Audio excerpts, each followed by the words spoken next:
성경 말씀 고린도전서 15장 12절에서 15절 말씀, 신약성경 282쪽입니다. 고린도전서 15장 12절에서 15절 말씀 봉독해 드립니다. 그리스도께서 죽은 자 가운데서 다시 살아나셨다 전파되었거늘 너희 중에서 어떤 사람들은 어찌하여 죽은 자 가운데서 부활이 없다 하느냐? 만일 죽은 자의 부활이 없으면 그리스도도 다시 살아나지 못하셨으리라.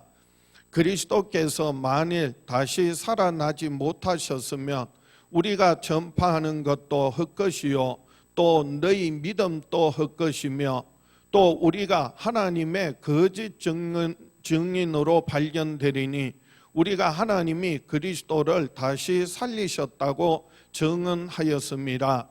만일 죽은 자가 다시 살아나는 일이 없으면 하나님이 그리스도를 다시 살리지 아니하셨으리라. 봉독해 드린 고린도전서 15장 12절에서 15절 말씀 중심으로 어찌 부활이 없다 하느냐라는 제목으로 함께 은혜를 나누고자 합니다. 오늘도 이 예배를 통하여 죽음을 이기고 부활하신 예수 그리스도께서 하늘과 땅의 모든 권세를 가지시고 세상 끝날까지 저와 여러분 항상 함께 하시는 큰 은혜가, 사랑이, 축복이 저와 여러분에게 함께 하시기를 주의 이름으로 축원합니다. 하나님은 그 아들 예수 그리스도를 죽은 자 가운데서 다시 살리셨습니다. 예수님은 죽음을 이기고 부활하셨습니다. 한번 따라합시다. 하나님은 예수 그리스도를 죽은 자 가운데서 다시 살리셨다. 죽음을 이기고 부활하신 예수님, 하늘과 땅의 모든 권세를 가지시고 세상 끝날까지 저와 여러분 항상 함께 하십니다. 예수 그리스도는 죽음을 이기고 부활하셨습니다. 예수님은 부활하셨습니다. 우리가 믿는 것은 우리의 모든 죄와 허물을 대신하여 예수님 십자가에 피 흘려 죽으시고 부활하심으로 말미암아 우리가 죄 사함 받고 영원한 생명 얻게 되었다는 것입니다. 예수님 부활하신 것은요, 잠깐 기절했다가 그래서 깨어난 것이 결코 아니에요.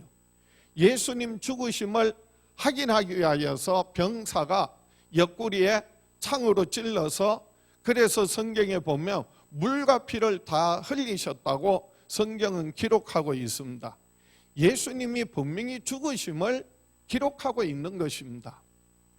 제자들이 예수님의 시신을 훔쳐가고 그리고 예수님 부활하셨다고 거짓말하는 것이 결코 아니에요. 아니, 시신을 훔쳐갈 것 같으면 굳이 왜 세마포는 벗겨놓고 시신만 훔쳐가느냐 말이에요. 그래서 빈 무덤에 세마포가 있는 것은요, 예수님께서 분명히 부활하셨다는 가장 강력한 증거가 되고 있습니다. 무엇보다도 예수님은 부활하신 후에 많은 사람들에게 나타나셨습니다. 베드로에게 나타나셨고요, 그리고 제자들에게 나타나셨고요, 그리고 심지어는요, 한 번에 500여 명의 사람들에게 예수님께서, 부활하신 예수님이 나타나 보여주셨습니다. 그 중에 태반이나 그 당시에 살아있었다고, 살아있는 사람들도 있었습니다. 그 후에 야고보와 그리고 오늘 본문을 기록하고 있는 바울에게 예수님 나타나셨습니다. 그래서 베드로 후서 1장 16절에 보면 우리 주 예수 그리스도의 능력과 강림하심을 너희에게 알게 한 것이 교모히 만든 이야기를 따른 것이 아니요 교묘히 만든 이야기를 따른 것이 아니요 우리는 그의 크신 위엄을 친히 본 자라. 친히 보았다. 많은 증인들이 있다는 거예요. 그런데도 사람들이 그걸 인정하고 믿지 않는다는 거죠. 늘 남편을 좀 무시하는 그런 부인이 한 분 있었어요. 근데 어느 날 남편이 교통사고를 당했다는 연락을 받았습니다.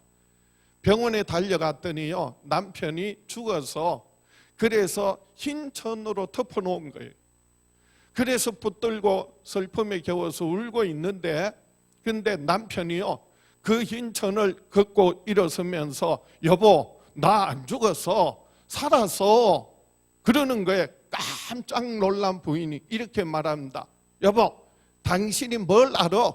의사가 죽었다는데. 이때 웃는 겁니다. 무슨 말이냐 하면요, 분명히 깨어나서 살아난 사람 말은 안 듣고 당신이 뭘 알아? 의사가, 전문가가 죽었다고 하니까 당신은 뭐 해야 된다? 죽어야 된다? 죽어 있어야 된다? 그런 웃기는 얘기죠. 아니, 하나님께서 예수 그리스도를 살리셨다는데, 아니 예수님께서 죽음을 이기고 부활하셨다는데, 그리고 예수님이 만난 수많은 부활하신 예수님을 만난 사람이 있다는데, 믿지 않는 세상 사람들은 그렇다 치더라도요, 고린도 교회 여전히 예수님을 믿는다고 하는 사람들 중에서도 그런데 하나님의 말씀, 예수 그리스도의 부활하심을 그 많은 증인들을 믿지 않는 거예요. 인정하지 않는 거예요. 그래서 오늘 본문 고린도전서 15장 12절에 그리스도께서 죽은 자 가운데서 다시 살아나셨다 전파되었거늘 너희 중에서 어떤 사람들은 어찌하여 죽은 자 가운데서 부활이 없다 하느냐.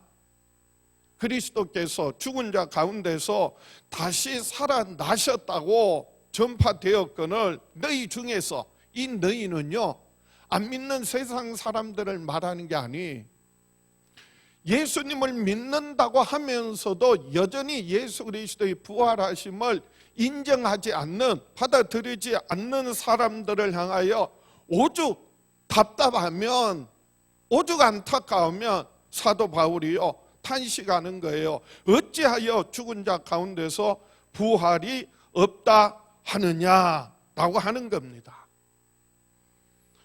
오늘날 이 시대에 예수님의 부활하심을 인정하지 않는 그런 현대에서 그런 사고들이 일어난 게 아니, 이미 초대교회 사도 바울 시대에 예수님 부활하시고 승천하신 후에 반세기도 지나기 전에 예수 그리스도의 부활하심을 믿지 않고 인정하지 않는 사람들이 있었다는 거예요.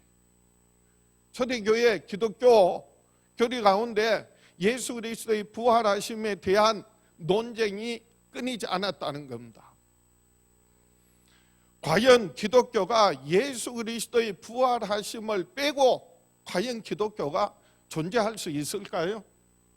아니, 예수 그리스도의 부활하심을 믿지 않는 사람들을 그리스도인이라고 할 수 있을까요? 오늘 본문을 통하여, 성경을 통하여 사도 바울은요 단호하게 아니라고 단언하고 있습니다. 첫 번째로 죽은 자의 부활이 없으면 그리스도도 다시 살아나지 못하셨을 것입니다. 한번 따라 합시다. 죽은 자의 부활이 없으면 그리스도도 다시 살아나지 못하셨을 것이다. 그렇습니다. 예수님 부활하시는 것은 죽은 자가 다시 살아나는 부활이 있기 때문에 예수님도 죽음을 이기고 뭐 하셨다는 말이에요? 부활하셨다는 말씀이. 오늘 본문 다시 보겠습니다. 고린도전서 15장 12절입니다. 그리스도께서 죽은 자 가운데서 다시 살아나셨다 전파되었거늘 너희 중에서 어떤 사람들은 어찌하여 죽은 자 가운데서 부활이 없다 하느냐? 만일 죽은 자의 부활이 없으면 그리스도도 다시 살아나지 못하셨으리라. 여기서 그리스도를 전한다는 말은요, 즉 예수 그리스도의 죽으심과 부활하심을 전한다는 말과 같은 의미예요. 그리스도가 전파될 때 예수 그리스도가 죽으시고 그리고 부활하셨다는 것을 전한다는 그런 말씀이에요. 그리스도의 이 부활하심은요, 복음을 전할 때 그 복음의 가장 핵심이었습니다. 핵심 중에도 핵심이었어요. 부활은 그것을 전하는 사람들에게 복음의 가장 알맹이 중에 알맹이일 뿐만 아니라 그 복음을 듣고 예수 그리스도를 믿는 사람들에게는요, 그 믿음의 본질이에요. 그 믿음의 핵심이에요. 뭐가요? 예수 그리스도의 죽으심과 부활하심이. 그래서 우리가 믿는 것은요, 우리가 마음으로 예수 그리스도가 죽은 자 가운데서 다시 하나님께서 살리신 것을 마음으로 믿고 예수님을 주라 시인하고 고백할 때 의에 이르고 구원에 이른다고 로마서에 말씀하고 있습니다.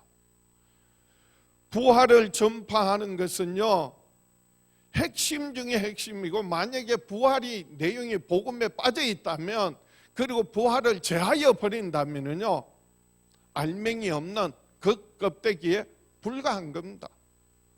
아무리 그럴듯한 말을 한다 할지라도, 그리고 논리적이고 이성적인 말이라 해도요, 그게 예수 그리스도의 부활하심이 없다면 그것은 뜬구름 잡는 것 같은 헛일이 되고 만다는 것이죠.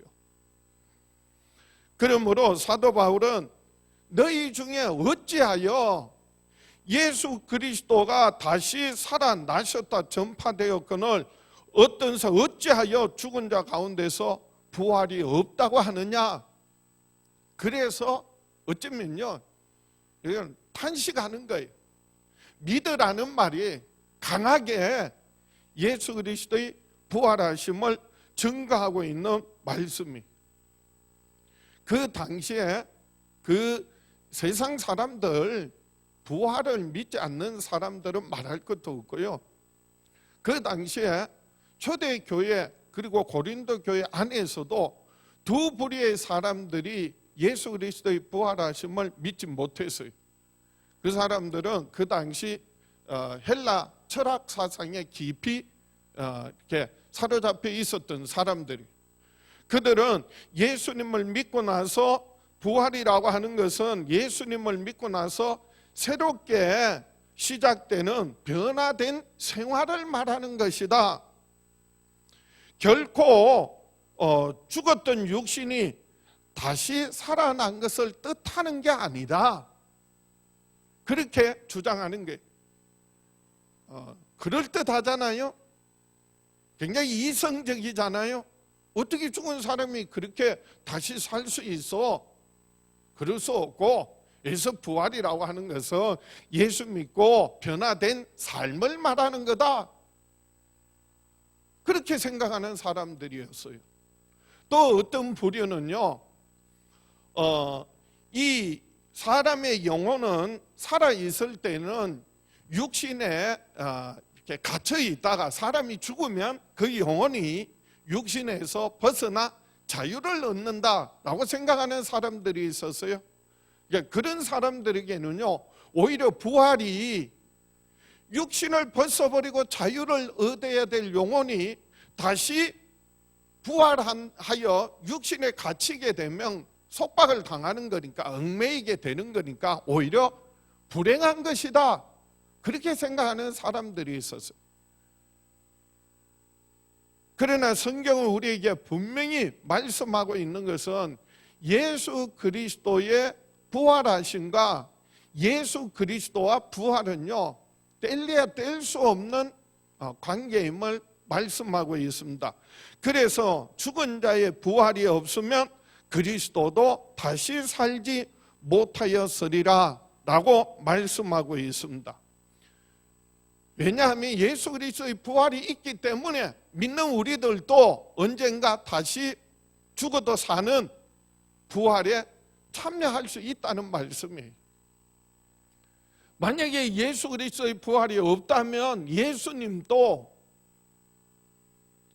결코 하나님께서 그를 죽은 자 가운데서 다시 살리시지 않으셨을 것이라는 거예요.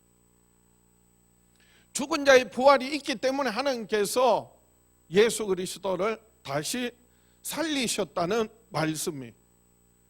부활이 없으면요, 예수님 십자가를 통하여 죄 사함 받고 영원한 생명 얻는다는 대속의 은혜도 결국 의미가 없는 것이 될 수밖에 없습니다.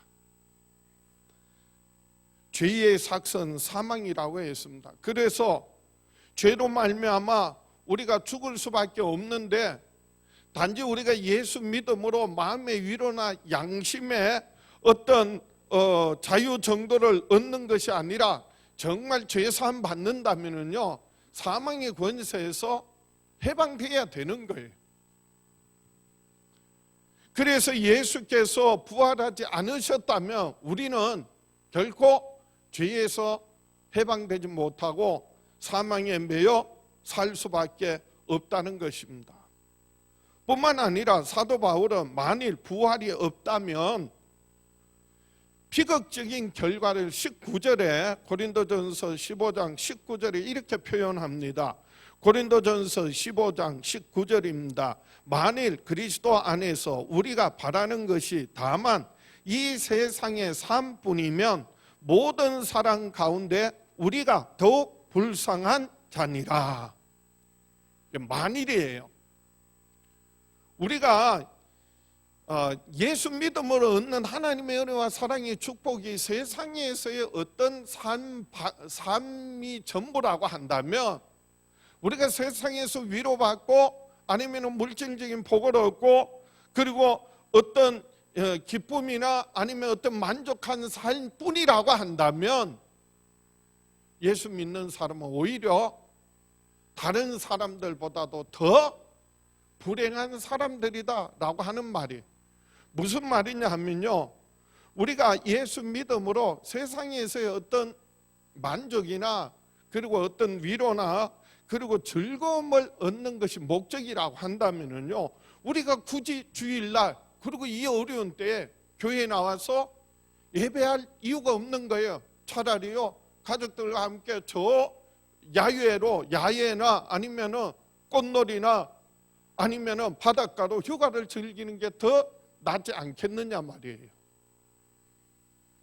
우리가 사람들로부터 인정을 받고 그리고 선한 일을 해가지고 그래서 많은 사람들에게부터 인정을 받는 것이 삶의 목적이라고 한다면 굳이 하나님 앞에 나와 헌금할 필요가 뭐 있겠어요? 차라리요, 어려운 사람들에게 구제하고 나누어주고 베풀어 주는 것이 더 많은 사람들에게 인정받는 삶이 아니겠느냐라고 하는 거예요. 심지어는요, 부활이 없다면 믿지 않는 사람들처럼 죽으면 다 끝인데 먹고 마시고 즐기자, 그렇게 방탕한 삶이 되지 않겠느냐라고 하는 겁니다. 그래서 고린도전서 15장 32절에 내가 사람의 방법으로 에베소에서 맹수와 더불어 싸웠다면 내게 무슨 유익이 있으리요? 내게 무슨 유익이 있으리요? 죽은 자가 다시 살아나지 못한다면 내일 죽을 터이니 먹고 마시자 하리라. 그렇게 하지 않았겠느냐? 그런데 굳이 하나님 앞에 나와 예배하고 그리고 하나님께 헌금하고 하나님 말씀대로 살려고 하는 사람은 부활이 없다면 세상 사람들보다도 더 불행한 사람이 되고 말지 않겠느냐라고 하는 말이, 실제로요, 그 초대교회 그리고 고린도 교회에 이런 세상의 유혹에 빠진 많은 신자들이 있었다는 것이죠. 그래서 사도 바울은 그들을 향하여 한마디로 이렇게 말합니다. 하나님을 알지 못하는 자라는 거예요. 정말 우리가 하나님을 알고 그의 보내신 자 예수 그리스도의 죽으심과 부활하심을 믿음으로 말미암아 그래서 정말 우리가 생명을 얻었고 그리고 죽어도 다시 사는 부활에 대한 소망을 가지고 살아가는 저와 여러분 될 수 있기를 주의 이름으로 축원합니다. 두 번째로 그리스도께서 다시 살아나지 못하셨으면 우리의 믿음도 헛것일 것입니다. 한번 따라합시다. 그리스도께서 부활하지 못하셨으면 우리의 믿음도 헛것이 되고 만다. 사도들이 전파한 것도 헛것이요, 우리가 믿는 믿음도 헛것이 되고 만다는 거예요. 예수 그리스도의 부활이 없다면, 다시 살아나지 못하셨다면 우리의 믿음은 헛것이 되고 만다는 말씀입니다. 그래서 오늘 본문 고린도전서 15장 14절입니다. 그리스도께서 만일 다시 살아나지 못하셨으면 우리가 전파하는 것도 헛것이요, 우리가 전파하는 것도 헛것이요, 또 너희 믿음도 헛것이며 믿음도 헛것이며 15절 또 우리가 하나님의 거짓 증인으로 발견되리니 우리가 하나님이 그리스도를 다시 살리셨다고 증언하였습니다. 만일 죽은 자가 다시 살아나는 일이 없으면 하나님이 그리스도를 다시 살리지 아니하셨으리라. 여기 14절에 우리의 전파하는 것이라는 말은요, 사도 바울이 전하는 복음이나 전도 혹은 설교 그 자체 행위를 말하는 게 아니, 설교하고 복음 전하고 그리고 또한 전도한 내용을 말하는 그 내용의 핵심이 뭐라고요? 예수 그리스도의 부활하심을 전하였다는 거예요. 저는 사도행전을 설교하면서 사도 베드로가 설교한 그 설교의 핵심이 뭐라고요? 예수 그리스도의 죽으심과 부활하심을 전했다고요. 사도 바울이 복음 전할 때 그 복음의 핵심이 뭐라고요? 예수 그리스도의 죽으심과 부활하심을 전했다고요.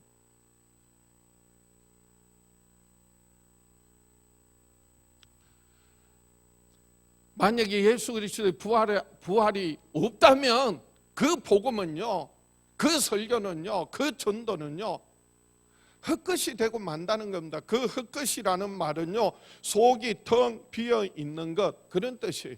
알맹이가 없다는 말이에요. 속이 없다는 말이에요. 그럴듯한 말 미사여고 세상 사람들이 다 기가 막혀하고 너무 좋아요. 그러나 거기 예수 그리스도의 죽으심과 부활하심이 없다면 그건 복음이 아니에요. 그게 설교가 아니에요. 그게 전도가 아니에요. 그래서 그리스도께서 다시 살아나지 못하셨으면 우리가 전파하는 것도 헛것이요, 너희 믿음도 헛것이라는 게. 뭘 믿어야 한다고요? 하나님께서 죽은 자 가운데서 예수 그리스도를 다시 살리신 것을 우리가 믿는 거예요. 예수님의 부활이 없다면 그럼 우리의 믿음이 헛것이 되고 맙니다. 복음이요, 복된 소식이 아니라 헛소리가 되고 맙니다. 심지어는요, 이것은요 희대의 역사적으로 가장 큰 희대의 사기극이 되고 만다는 거예요. 그래서 15절에 사도 바울이 또 우리가 하나님의 거짓 증인으로 발견되니니 라고 말한 것처럼요, 하나님의 이름을 빙자해서 그래서 거짓말한 사기꾼 집단이 되고 만다는 거예요. 사도들은 결코 한순간도 그런 속빈 그리고 헛된 복음을 전하지 않았습니다. 그래서 만일 죽은 자가 다시 사는 것이 없으면 하나님이 그리스도를 다시 살리시지 아니하셨으리라. 13절 말씀에 하나님이 예수 그리스도를 뭐 하셨다? 살리셨다. 그렇게 말하는 거예요. 누가 살리셨다고요? 하나님이 그리스도를 다시 살리셨다. 그거 믿지 않으면 누가 안 믿는 거예요? 하나님 안 믿는 거예요. 하나님 못 믿겠다는 거예요. 그러니까 오죽 답답하면 하는 말이 뭐라고요? 어찌하여 부활이 없다 하느냐라고 하는 거예요. 그리스도의 부활이 없으면요, 전파하는 것도 헛것이고 믿음도 헛것이 될 수밖에 없을 뿐만 아니라 우리는 여전히 죄 가운데 죽을 수밖에 없는 자가 되고 맙니다.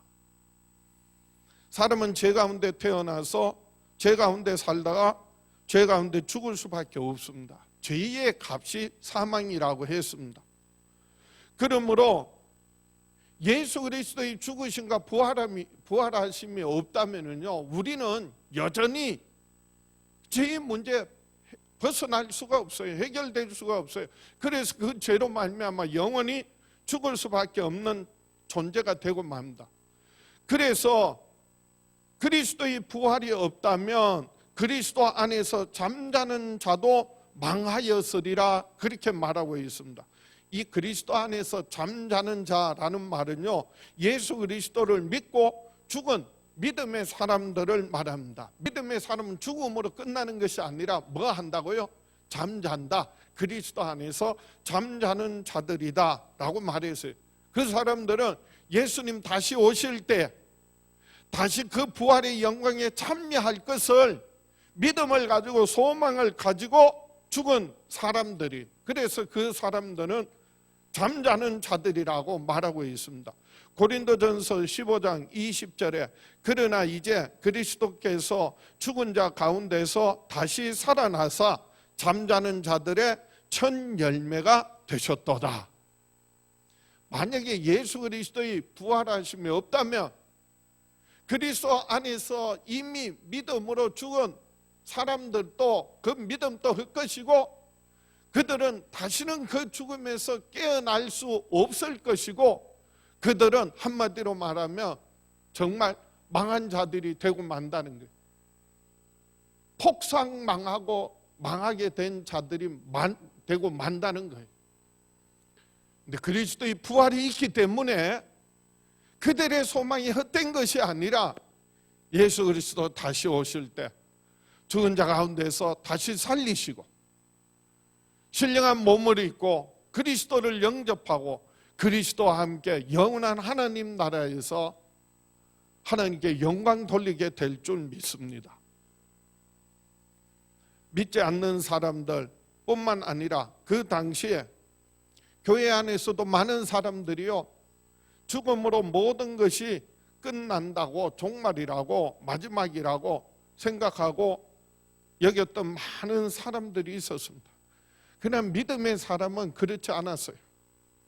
그들은 부활하신 예수 그리스도를 믿음으로 사망을 이긴 사람들이, 우리 시온성교회 성도들과 같이 승리하는 사람들이에요.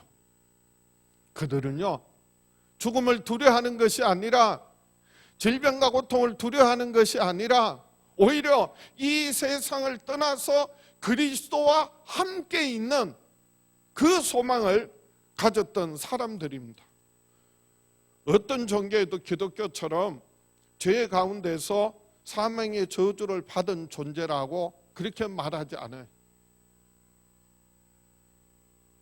어느 종교에서도 죄로 말미암아 타락한 인간이 사망에서 다시 재산받고 부활의 영광에 참여할 수 있다는 구원의 약속을 해주는 종교가 없어요.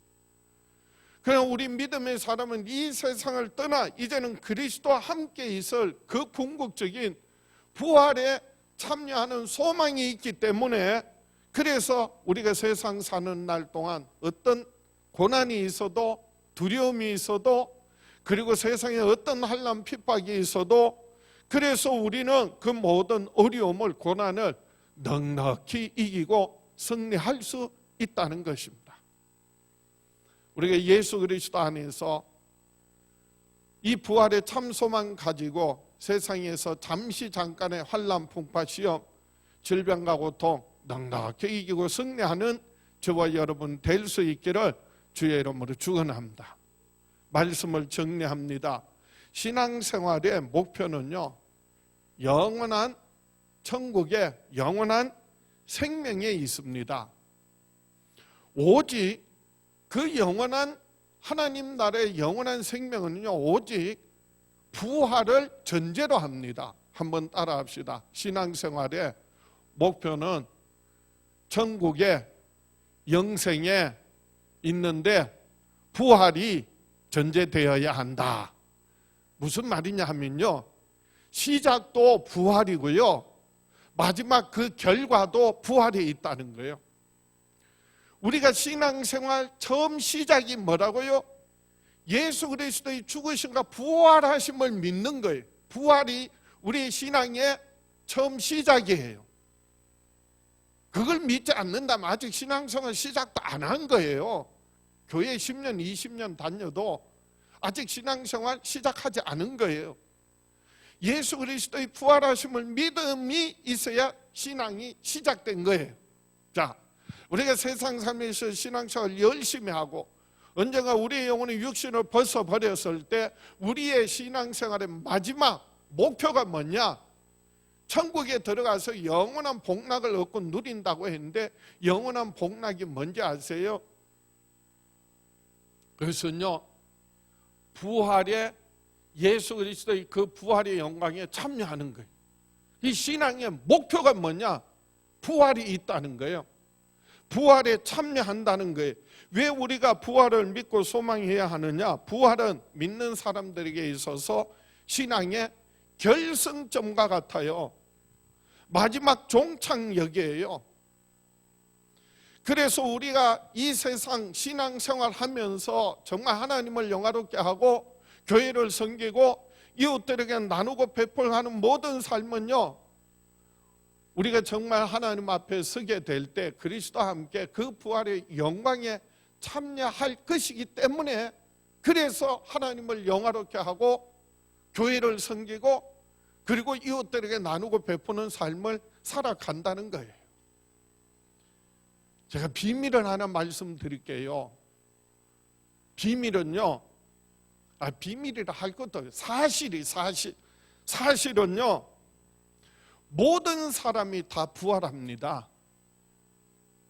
선한 일을 행한 사람은 생명의 부활로, 악을 행한 자는 심판의 부활로 모든 사람이 다 다시 살아나게 됩니다. 이건 제 얘기가 아니에요. 예수님 말씀이 요한복음 5장 28절에 이를 놀랍게 여기지 말라. 무덤 속에 있는 자가 다 그의 음성을 들을 때가 오나니, 29절 선한 일을 행한 자는 생명의 부활로, 악한 일을 행한 자는 심판의 부활로 나오리라. 그러니까 부활이 없다 할 수 없어요. 육신의 죽음이 생명의 끝이 결단코 아니라는 겁니다.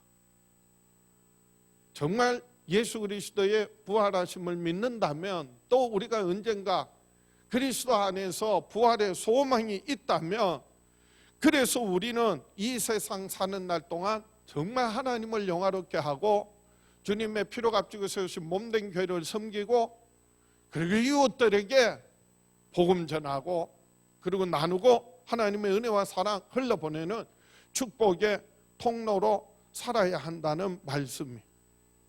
그렇지 않다면 우리의 삶은요, 신앙생활은 처음부터 끝까지 잘못되어 있는 거예요.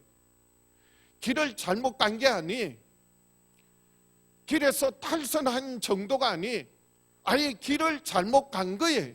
그래서 잠언 14장 12절에 어떤 길은 사람이 보기에 바르나 필경은 사망의 길이니라. 뭐가 없으면, 부활이 없다면 시작도 못한 거고요. 부활이 없다면 그 신앙생활은 끝이 잘못된 거예요. 길을 잘못 간 거예요. 오늘날과 같은 포스트 모더니즘 시대에는요, 다양한 여러 가지 많은 길들이 있다는 거예요. 왜 기독교만, 예수님만 왜 부활만 자꾸 말하느냐라고 하는데요. 그래서 대표적인 말이 뭐로 가도 서울만 가면 된다, 그런 말 하잖아요. 서울 가는 여러 길들이 많다는 거예요. 서울 가는 길은 여러 가지 많을 수도 있고 방법도 있고 뭐로도 가도 되고 또나 개나 유치나 다 갈 수 있을지 모르지만은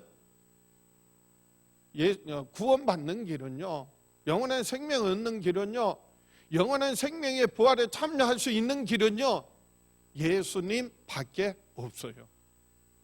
그래서 요한복음 14장 6절에 예수께서 이르시되 내가 곧 길이요 진리요 생명이니 나로 말미암지 않고는 아버지께로 올 자가 없느니라. 나는 부활이요 생명이니 나를 믿는 자는 죽어도 살겠고 무릇 살아서 나를 믿는 자는 영원히 죽지 아니하리니 이것을 내가 믿느냐? 이것을 내가 믿느냐? 예, 그러하외다. 주는 그리스도시요 살아계신 하나님의 아들이십니다. 오늘 이 고백이 저와 여러분의 고백될 수 있기를 주의 이름으로 축원합니다. 사도 바울이 그렇게 안타까운 마음으로 어찌하여 부활이 없다고 하느냐, 그 말은요 믿지 말라는 얘기가 아니라 정말 바로 알고 바로 믿으라는 말이에요. 그래서 간절하고 진실한 그리스도의 부활을 믿는 그 믿음 가지시고 예수 그리스도 안에서 잠자는 자의 첫 열매가 되신 예수 그리스도 다시 오실 때에, 재림하실 때에 정말 부활의 영광에 참여하는 저와 여러분 될 수 있기를 주의 이름으로 축원합니다. 다 같이 가슴에 손을 얹고 한번 따라합시다. 나는 평생에 예수 그리스도 안에서 영원한 생명의 부활에 참여하며 살아가리라. 주여 은혜 베풀어 주시옵소서. 주여 역사하여 주시옵소서. 주여 축복하여 주시옵소서. 우리 주여 외쳐보라고 합심해서 기도합니다.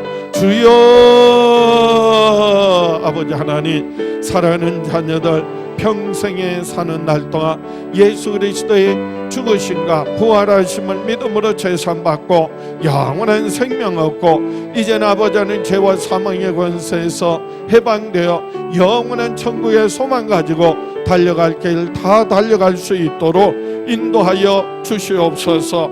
죽은 자의 첫 열매가 주신 잠자는 자의 첫 열매가 되신 예수 그리스도 안에서 주님 오시는 날 그 부활의 영광에 참여할 수 있는 소망 가지고 살아갈 수 있도록 축복하여 주시옵소서. 사랑하는 자녀들 통하여 아버지 하나님의 나라가, 하나님의 뜻이 사랑하는 자녀들의 삶에, 가정 위에, 교회 위에, 이 땅에 이루어지게 하여 주시옵소서.